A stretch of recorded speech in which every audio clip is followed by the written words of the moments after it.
ឡូជំរាបសួរក៏ដូចជាសួស្តីទៅកាន់ប្រិយមិត្តទាំងអស់គ្នាខ្ញុំបាទសុសកិកាកូរ៉ាតោះថ្ងៃនេះយើងមកបន្តសើរឿងរបស់យើងមុននឹងចូលទៅកាន់វីដេអូគ្នាយើងកុំភ្លេចធ្វើការចុច like ក៏ដូចជា comment នៅពាក្យល្អៗម្នាក់មួយណាបាទតោះចឹងចាប់ផ្ដើមតែម្ដងទៅខនបានបើក្បាលនៅអេផ isode មួយនេះយើងក៏ស្រាប់តែបានឃើញថាជន់ថាងបើកទ្វារមកក្រាក់ឃើញកញ្ញាស៊ីយ៉ាជាមួយនឹងស៊ូស៊ូកំពុងតែញ៉ាំអីប៉ុន្តែពេលវេលានេះវាមិនមែនជាពេលព្រឹកនោះទេវាគឺជាពេលថ្ងៃត្រង់ទៅហើយស៊ូស៊ូក៏បានប្រាប់ទៅកាន់ជន់ថាងថាដោយសារតែស៊ីយ៉ាគឺបានណាត់នាងក៏ដូចជាហៅនាងមកញ៉ាំអាហារថ្ងៃត្រង់តែបើយើងមើលទៅកាន់ទឹកមុខរបស់ជន់ថាងវិញគាត់គឺទើបតែងើបពីគេងនោះទេហើយក៏រុញទ្វារចូលទៅខាងក្នុងវិញទៅដោយសារតែគាត់ត្រូវបោកខោអើមតែងទួញបន្ទាប់ពីនឹងគាត់ក៏បានចេញមកវិញយើងក៏បានឃើញថាគាត់បានសួរទៅកាន់ស៊ីយ៉ាហើយរួចមិនក៏អញ្ជើញនាងមកញ៉ាំអាហារថ្ងៃត្រង់តែមិនប្រាប់ខ្ញុំសម្បីតែបន្តិចអញ្ចឹងកញ្ញាស៊ីយ៉ាក៏និយាយខ្លីៗថាខ្ញុំធ្វើទៅតាមសម្ដីរបស់លោកទេហើយខ្ញុំក៏ត្រូវការជំនួយអំពីនាងដែរពីព្រោះថាបរិបទដែលខ្ញុំកំពុងតែចាប់ផ្ដើមសាងស្នេហ៍ជាមួយនឹងគេចាប់ផ្ដើមកិច្ចវេះអំពីខ្ញុំហើយមួយវិញទៀតខ្ញុំក៏ចង់សុំទោសនាងសម្រាប់ថ្ងៃនោះសម្រាប់ថ្ងៃដែលនាងបានជួយខ្ញុំជន់ថាងក៏ពិតជាកាំងជាមួយនឹងស៊ីយ៉ាខ្លាំងមែនទែនគណៈដល់ពេលនឹងផងដែរស៊ូស៊ូនាងក៏ទៅបន្ទប់បន្តាយរួចជន់ថាងរបស់យើងក៏ចាប់ផ្ដើមទៅសៀមកចិត្តកូនគេហើយសួរទីរៃថាចំហើយបើមិនធ្វើអញ្ចឹងវាមិនវិញហ៎រួចចាំបាច់អីដល់ថ្នាក់នឹងកញ្ញាខ្ញុំពងដេកឆ្អែតស្រួលផងនឹងស៊ីយ៉ាក៏សួរថាមកពីលោកឯងមិនតបឆានខ្ញុំយប់មិញប្រាប់ថាពួកយើងគឺជាមិត្តភក្តិក៏បន្តឆាតទៅចាប់ផ្ដើមកិច្ចវេះមិនតបមិនអីជន់ថាងក៏ប្រាប់ថាអត់ទេខ្ញុំវោដេកលក់ស្រួលខ្ញុំអស់កម្លាំងពេកដេកលក់តែមិនខ្ញុំអត់តបឆានណាអំឡុងពេលហ្នឹងកញ្ញាស៊ីយ៉ាក៏ស្រាប់តែចាប់ដៃគាត់ហើយចំពេលដែលស៊ូស៊ូដើរមកល្មមពីអ្នកហ្នឹងក៏ចាប់ផ្ដើមធ្វើអាយអងអីណារួចពួកគេក៏ចាប់ផ្ដើមញ៉ាំអាហារនឹងជុំគ្នាតែម្ដងទៅតំណងដល់មើលឲ្យដូចចង់ឃ្លានរួចបន្ទាប់ពីពេលវេលានេះបានចប់ទៅយើងក៏បានឃើញថាស៊ីយ៉ាលេងស្ទាយចាស់ទៀតហើយមិនថាបើទោះបីជាជន់ថាងនឹងរៀបចំទៅរៀនឬក៏មកពេលរៀនវិញទេកញ្ញានឹងគឺតាមកាក់គ្រប់ពេលគ្រប់វេលាតែម្ដងដល់ចង់ឲ្យជន់ថាងនឹងទៅមើលកូនមួយនាងផងទៅនេះទៅនោះមួយនាងផងញ៉ាំអីមួយនាងផងទៅក្រៅមួយនាងផងអើយបន្តអបែនឹងព្យាយាមកិច្ចវេះរហូតនាងប្រពោះទៅមើលកូនយល់ថាទៅបនអឡៃនាងប្រពោះទៅក្រៅយល់ថារវល់ហើយស៊ីយ៉ាក៏នៅតែបន្តលេះលោះតាមអបែជន់ថា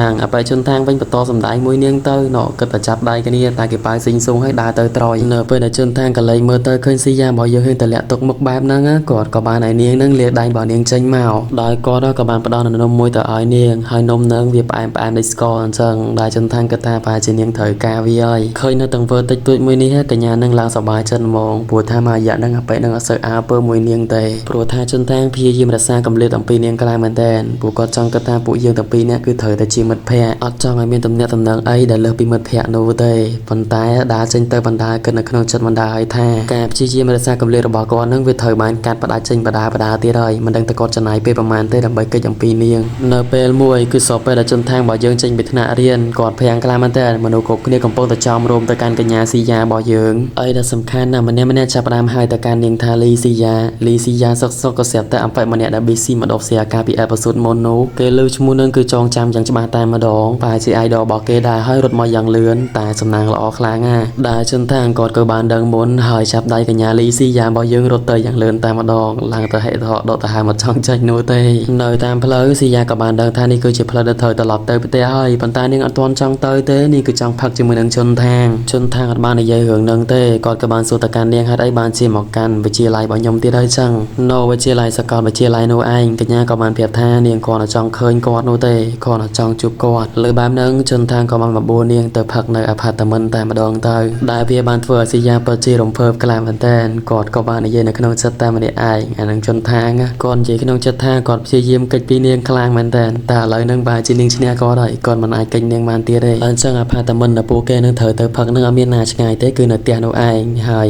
យជន់ថាងហ្នឹងក៏បានឲ្យស៊ីយ៉ាទៅផ្ទះមុននៅក៏ទៅទិញស៊ីយ៉ាក៏ដូចជារបស់មួយចំនួនទៀតដែលពួកគេត្រូវផឹកមួយគ្នានោះឯងតាមឡងពេលហ្នឹងយើងក៏បានឃើញនរណាម្នាក់គឺបានលួចថតទៅកាន់ស៊ីយ៉ាផងដែររួចចៃដន្យខ្លាំងមែនទែនបន្ទាប់ពីជន់តាំងរបស់យើងបានចេញពីម៉ាតគាត់ដើរមកគឺវ៉ាក់ជាមួយនឹងកញ្ញារូនីកំពុងតែអង្គុយសង្កុកញ៉ាំមីផឹកសៀតែម្នាក់ឯងនេះមើលទៅកញ្ញានឹងដូចជាកំសត់ដល់ហើយជន់តាំងរបស់យើងគាត់ក៏បានចូលទៅរាក់ទាក់ក៏ដូចជាកំដរនាងនិយាយសួរនាំអីទេចោះទៅមិនបានមកលួចពួនផឹកតែឯងអីចឹងទៅសំខាន់ណាស់គាត់សៀឲ្យមួយទៀតដោយសារតែកញ្ញារូនីយើងនឹងគឺគាត់សៀអត់បានទេពួកនាងឥឡូវនេះដូចជារៀងត្រូមមកហើយចង់និយាយថារៀងត្រូមដែរហើយអស់មកកំប៉ុងរៀងត្រូមបណ្ដោយបើយើងមើលមកកាន់ស៊ីយ៉ានាងកំពុងតែដើរតែម្នាក់ឯងសោកនាងក៏ចាប់អារម្មណ៍ឃើញថាពេលនេះកំពុងតែមាននរណាម្នាក់តាមនាងរីឯជន់ថាងវិញគាត់ក៏បានត្រឡប់មកផ្ទះរបស់គាត់ផងដែរដែលនៅតាមផ្លូវគាត់ក៏បានឃើញអាប៉ែម្នាក់ដូចជាអាតលើមនៅលបងផ្ទះរបស់គាត់ ហើយជួនថាណាក៏បានស្ទុះចូលទៅព្រមតែបានសួរទៅកាន់គេឯងកំពុងធ្វើអីហ្នឹងតែពេលហ្នឹងក៏បានហត់បុកគាត់ហើយក៏បានចាក់ចេញទៅបាត់ទៅស្របនឹងពេលហ្នឹងក៏ស្រាប់តែស៊ីយ៉ាគឺបានរត់ចូលមករកជួនថាយ៉ាងលឿនជួនថាសម្លឹងមើលទៅកាន់នាងគាត់ហើយថាអូនាងគឺនៅរងចាំគាត់ដែលមិនបានចូលទៅខាងក្នុងនោះទេរួចស៊ីយ៉ាក៏បានសួរទៅកាន់ជួនថារបស់យើងថាតើជួនថារបស់យើងនឹងឃើញវត្តមានរបស់គេក៏ដូចជាឃើញមុខរបស់គេឬក៏អត់រួចជួនថាក៏សួរទៅកាន់នាងថាអីគេលើសំណួរអីគេបែបហ្នឹងស៊ីយ៉ារបស់យើងក៏បានអត់សួរអីទៀតដែរដែលនាងបាននិយាយថាអត់មានអីឡើយដល់អត់មានអីចឹងពួកគេទាំងពីរនាក់ក៏បានដើរចូលទៅខាងក្នុងតែម្ដងទៅរយៈពេលមួយសប្តាហ៍ក្រោយមកយើងគឺបានឃើញថារូនីកំពុងតែដើរម្នាក់ឯងសុកនាងក៏ស្រាប់តែបានកើតទៅដល់វត្តមានរបស់ជនថាងយើងទៀតហើយនាងគឺឆ្ងល់អំពីខ្លួនឯងខ្លាំងមែនតើហើយអីទៅបានជានាងចិត្តកើតអំពីជនថាងរបស់យើងអញ្ចឹងដោយអាឡែងតែកើតអំពីជនថាងរបស់យើងសុកហ្នឹងក៏ស្រាប់តែជនថាងយើងនេះគឺបង្ហាញខ្លួនហ្មងចំដល់ក៏ហើយដែលគាត់គឺបានចាប់កតារបស់នាងលើកហើយនាងដើរទៅមុខអត់ការនោះទេធ្វើឲ្យកញ្ញានឹងគឺគាំងជាមួយនឹងអបិនឹងខ្លាំងមែនតើជនថាងរបស់យើងក៏សួរថាកាបូបឡើងធំហើយមិនក៏ស្រាលម៉ែកុំប្រាប់ថានេះមានតែកាបូបកញ្ញានឹងក៏បានប្រាប់ថាចុះបើវាសិតតែជាกระดาษក៏ដូចជាគំរូនៃខោអាវសម្លៀកបំពាក់ដែលនាងបាន design មកអញ្ចឹងទៅវាមិនមែនមានកុំព្យូទ័រឬសភៅអីទុករៀនអីណាព្រោះនាងបច្ចុប្បន្នហ្នឹងគឺរៀនខាង design ហ្នឹងឯងដោយបច្ចុប្បន្នកញ្ញានឹងបើជារៀនខាង design mode កៅអៅអីចឹងទៅព្រោះនៅក្នុងសម្ភារៈកតារបស់នាងមានរបស់អញ្ចឹងដោយសារតែពួកគេត្រូវធ្វើដំណើររួមគ្នាអញ្ចឹងក៏បានធ្វើដំណើររួមគ្នាទៅផ្ទះហើយក៏បាននិយាយគ្នារឿងរ៉ាវជាច្រើនផងដែរដោយជនថាគាត់គឺបានរំលឹកទៅដល់ពេលដែលបានជុំគ្នាក៏ដូចជារំលឹកទៅដល់ពេលអីផ្សេងៗចឹងទៅតែកញ្ញាមួយនេះវិញនាងគឺបានគិតនៅក្នុងចិត្តនៅពេលដែលនាងប៊ីគីទៅកាន់ជនថាងក៏ដូចជាពេលដែលជនថាងរបស់យើងនឹងលើកសក់របស់នាងនិយាយនៅរឿងជាច្រើនជាមួយនឹងនាងចឹងទៅស្របនឹងពេលហ្នឹងជនថាងរបស់យើងក៏បាននិយាយទៅដល់ស៊ីយ៉ាដែលចាប់តាំងពីថ្ងៃគាត់ជាមួយនឹងស៊ីយ៉ាបានផឹកជាមួយនឹងគ្នានៅក្នុងបន្ទប់មកពេលនេះគាត់អត់ដែរឃើញស៊ីយ៉ារបស់យើងចេញពីបន្ទប់តទៅសោះហើយដែលសំខាន់ណាស់នៅក្នុងយប់នោះគឺថានាងសង្កត់សង្កាត់ខ្លាំងមែនតើអញ្ចឹងហើយជួនថាក៏ចង់សួរទៅកាន់រូនីថាតាមរយៈហ្នឹងដែលឃើញវត្តមានរបស់ស៊ីយ៉ាចេញពីបន្ទប់អត់ឬក៏និយាយអីច្រើនអត់ចឹងទៅរូនីក៏បានប្រាប់ទៅកាន់ជួនថាថាអ្វីដែលនាងបានឃើញបានជួបគឺដូចជាមួយនឹងជួនថារបស់យើងបានឃើញដូចគ្នាដោយក៏សពពេលដែលពួកគេគឺបានដើរមកដល់របងផ្ទះស្រាប់តែបានឃើញអាប៉ែអាវលឿងនឹងទៀតហើយសំខាន់នៅក្នុងដៃរបស់គេកាន់កាមេរ៉ាទៀតរួចគេក៏បានស្ទុះរត់ចេញមកយ៉ាងលឿនប៊ីនឹងបុកទៅកាន់រូនីទៅហើយតែជនថាងរបស់យើងក៏បានចាប់គាត់ជាប់ដោយការការពាររបស់ជនថាងទៅលើរូនីវាក៏បានធ្វើរូនីគឺមានអារម្មណ៍ថាធ្លាក់ទៅកាន់អឡូស្នេហ៍របស់ជនថាងរបស់យើងទៀតហើយនេះជនថាងក៏បាននិយាយថាអាប៉ែនឹងទៀតចាំមើលទៅលើក្រោយចាប់ឲ្យបានមកជនថាងនឹងអាឡែងតែមួម៉ៅជាមួយនឹងអាប៉ែនោះគណៈដែលរូនីរបស់យើងកំពុងតែអៀនគិតនៅក្នុងចិត្តឲ្យថាអូយគាត់គឺបានរត់ខ្ញុំយ៉ាងណែនមើលតែគាត់គឺមានសាច់ដុំទៀតអ្វីដែលសំខាន់ណាស់ក្លិនខ្លួនរបស់គាត់ឡើងក៏អូបឡងហ្មងអាឡែងតែអៀនឡើងមកក្រហមនឹងជនថាងក៏សួរទៅកាន់នាងថាចុះរូនីអត់អីណាយ